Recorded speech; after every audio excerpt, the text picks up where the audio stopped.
ಲಕ್ಷ್ಮೀ ನಿವಾಸ ಸೀರಿಯಲ್ ಸದ್ಯ ರೋಚಕ ತಿರುವು ಪಡ್ಕೊಂಡಿದೆ. ಭಾವನೆ ಈಗ ಮಾಜಿ ಬಾಯ್ ಫ್ರೆಂಡ್ ಸಾವಿಗೆ ನ್ಯಾಯ ಬೇಕು ಅಂತ ಹೋರಾಟ ಮಾಡ್ತಿದ್ದಾಳೆ.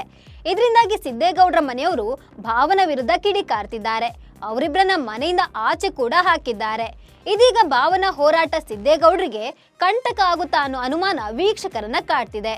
ಅಷ್ಟಕ್ಕೂ ಭಾವನ ಮಾಜಿ ಗೆಳೆಯನ ಆಕ್ಸಿಡೆಂಟ್ ಕೇಸ್ಗೂ ಸಿದ್ದೇಗೌಡರಿಗೂ ಏನ್ ಸಂಬಂಧ? ಇದರಲ್ಲಿ ಸಿದ್ದೇಗೌಡರ ರೋಲ್ ಏನು? ಈ ಬಗ್ಗೆ ಹೇಳ್ತೇನೆ. ನಾನು ಶ್ವೇತಾ. ನೀವು ಸುದ್ದಿ ಅನ್ನದ ಸಬ್ಸ್ಕ್ರೈಬರ್ ಆಗೋದಕ್ಕೆ ಮರಿಬೇಡಿ.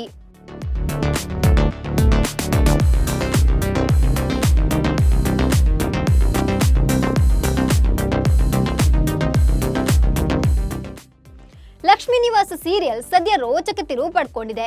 ಸದ್ಯ ಭಾವನ ಹಾಗೂ ಸಿದ್ದೇಗೌಡರ ಮೇಲೆ ಕತೆ ಸಾಕ್ತಾ ಇದೆ. ಭಾವನ ಖುಷಿ ತಂದೆ ಶ್ರೀಕಾಂತನ ಮದುವೆಯಾಗಲು ಹೊರಟಿದ್ಲು. ಆದ್ರೆ ಮದುವೆಯ ಸಮಯದಲ್ಲೇ ಶ್ರೀಕಾಂತ್ ಆಕ್ಸಿಡೆಂಟ್ ನಲ್ಲಿ ಸಾಯ್ತಾನೆ. ಇದೀಗ ಶ್ರೀಕಾಂತ್ ಸಾವು ಸಹಜ ಸಾವಲ್ಲ ಅನ್ನೋ ಅನುಮಾನ ಭಾವನಾಗೆ ಮೂಡಿದೆ. ಹೇಗಾದ್ರೂ ಮಾಡಿ ಖುಷಿ ತಂದೆ ಸಾವು ಹೇಗಾಗಿದೆ ಅನ್ನುವ ವಿಚಾರ ತಿಳಿದುಕೊಳ್ಬೇಕು ಅನ್ನುವ ಯೋಚನೆಯನ್ನ ಭಾವನ ಮಾಡ್ತಿರ್ತಾಳೆ. ಭಾವನೆಗೆ ಸಿದ್ದೇಗೌಡರು ಬಹಳಷ್ಟು ಸಹಾಯ ಮಾಡ್ತಾರೆ. ಭಾವನ ಏನೇ ಕೆಲಸ ಮಾಡಿದ್ರು ಅದಕ್ಕೆ ಸಪೋರ್ಟ್ ಸಿದ್ದೇಗೌಡರು ಮಾಡ್ತಾರೆ. ಪೊಲೀಸ್ ಸ್ಟೇಷನ್ ಎದುರಿಗೆ ಭಾವನ ಧರಣಿ ಮಾಡಿದ್ಲು.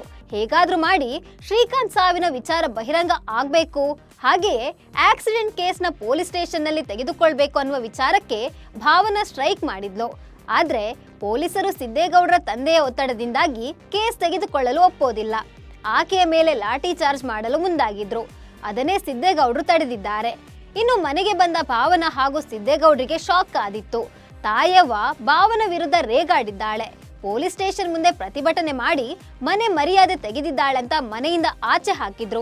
ಇದೀಗ ಭಾವನ ಜೊತೆ ಸಿದ್ದೇಗೌಡರು ಕೂಡ ಮನೆ ಬಿಟ್ಟು ಹೊರಟಿದ್ದಾರೆ. ಇದೀಗ ಭಾವನ ಮಾಜಿ ಗೆಳೆಯನ ಕೇಸ್ ಸಿದ್ದೇಗೌಡರಿಗೆ ಮುಳುವಾಗುತ್ತಾ ಅನ್ನೋ ಅನುಮಾನ ವೀಕ್ಷಕರನ್ನ ಕಾಡ್ತಿದೆ. ಯಾಕಂದ್ರೆ ಶ್ರೀಕಾಂತ್ ಸಾಯ್ಬೇಕು ಅನ್ನೋ ಪ್ಲಾನ್ ಅನ್ನ ಬೇರೆಯವರು ಮಾಡಿದ್ರು. ಶ್ರೀಕಾಂತ್ಗೆ ಗುದ್ದಿದ್ದು ಸಿದ್ದೇಗೌಡರ ಕಾರು. ಇದರಿಂದಾಗಿ ಆತ ಸತ್ತಿದ್ದಾನೆ ಅಂತ ತೋರಿಸಲಾಗಿದೆ. ಇದೀಗ ಸತ್ಯ ಹೊರ ಬಂದ್ರೆ ಸಿದ್ದೇಗೌಡರು ಜೈಲಿಗೆ ಹೋಗ್ತಾರೆ.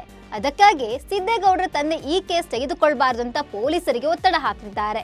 ಇದೀಗ ಸತ್ಯ ಆಚೆ ಬಂದ್ರೆ ಸಿದ್ದೇಗೌಡರು ಜೈಲಿಗೆ ಹೋಗೋದು ಫಿಕ್ಸ್ ಆಗಿದೆ. ಹಾಗಾದ್ರೆ ಸತ್ಯ ಗೊತ್ತಾದ ಭಾವನೆ ಏನ್ ಮಾಡ್ತಾಳೆ? ಸಿದ್ದೇಗೌಡರನ್ನ ಕ್ಷಮಿಸ್ತಾಳಂತ ಕಾದು ನೋಡ್ಬೇಕು.